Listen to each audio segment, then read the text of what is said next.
Primeiras Reis, capítulo 17, versículo 1 a seguir diz: Então Elias, o tisbita dos moradores de Gileade, disse a Acabe: Vive o Senhor Deus de Israel, perante cuja face estou, que nesses anos nem orvalho nem chuva haverá, senão segundo a minha palavra. Depois veio a ele a palavra do Senhor, dizendo: Retira-te daqui, vai para o oriente e esconde-te junto ao ribeiro de Querite, que está diante do Jordão. E há de ser que beberás do ribeiro, e eu tenho ordenado aos corvos que ali te sustentem. Então fez conforme a palavra do Senhor, e habitou junto ao ribeiro de Querite, que está diante do Jordão. E os corvos lhe traziam pão e carne pela manhã, como também pão e carne à noite, e bebia do ribeiro.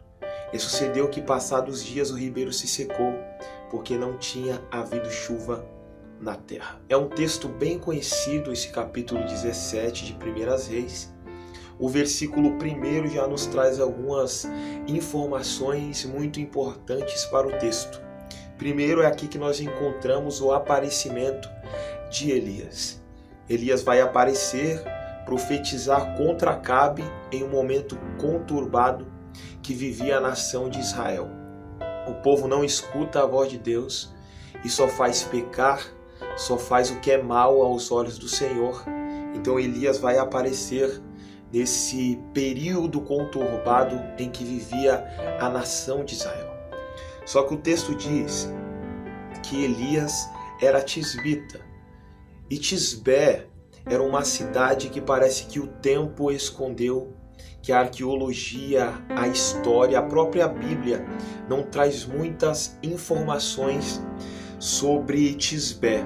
A única coisa que sabemos sobre Tisbé é que ficava em Gileade, lá do leste do Rio Jordão.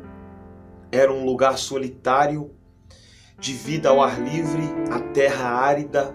Seus habitantes eram rudes, queimados do sol, musculosos e fortes. Nesse lugar desconhecido, nesse lugar com poucos olhares, foi que Deus escolheu Elias para ser profeta. Deus poderia ter ido em qualquer outro lugar, ter ido em qualquer outra nação, talvez escolhido pessoas com mais nomes, pessoas famosas e conhecidas, mas foi num lugar desconhecido que Deus chamou Elias. Foi no lugar com pouca visibilidade que Deus chamou Elias. E esse vídeo aqui é para alguém que está vivendo em Tisbé, em um local com poucos olhares, um local talvez desconhecido, e na sua cabeça ninguém vai te ver, ninguém te viu, ninguém vai ao teu encontro. E Deus está falando para alguém que nesse lugar desconhecido Ele te viu. Tisbé é um local desconhecido com pouca visibilidade, e foi lá que Deus foi buscar Elias para ser profeta. Deus foi aonde ninguém havia ido e busca Elias. Sabe por que hoje nós estamos vivos? Sabe por que hoje nós estamos de pé? Sabe por que hoje pregamos, louvamos e cantamos? Porque Deus foi aonde ninguém teve coragem de ir para nos buscar. Deus, Ele foi ao mundo e te buscou. Foi lá no bar e te buscou.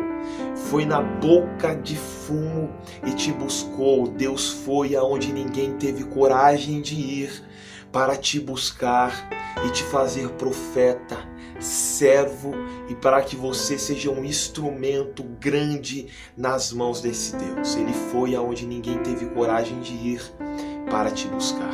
Elias então profetiza contra Acabe, dizendo: Vive o Senhor Deus de Israel, perante cuja face estou, que nesses anos nem orvalho nem chuva haverá, senão segundo a minha palavra. O texto diz que Deus honra as palavras de Elias, e de fato não há chuva, de fato não há orvalho. E em seguida a palavra do Senhor vem a Elias dizendo: Retira-te daqui, vai para o oriente, esconde-te junto ao ribeiro que está em Querite, e há de ser que beberás água do ribeiro, e eu tenho ordenado aos corvos que ali te sustentem. Pela manhã haverá pão e carne, como também à noite haverá pão e carne. Só que o verso 7 diz que passados os dias aquele ribeiro se secou. Passados dias, aquele ribeiro que era grande, aquele ribeiro que as suas águas eram abundantes, agora se secam. E uma pergunta surge: porque se foi Deus quem mandou Elias descer até o ribeiro, como Deus permitiu que o ribeiro que servia para sustentar Elias se seca? Isso parece um reflexo da nossa vida.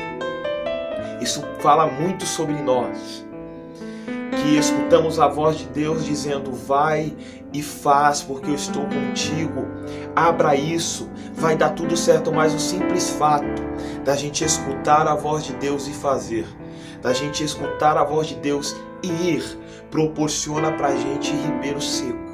E muita gente que está assistindo este vídeo hoje está enfrentando momentos de sequidão, está vivendo ribeiro seco. E o grande problema é que antes esse ribeiro era abundante em águas.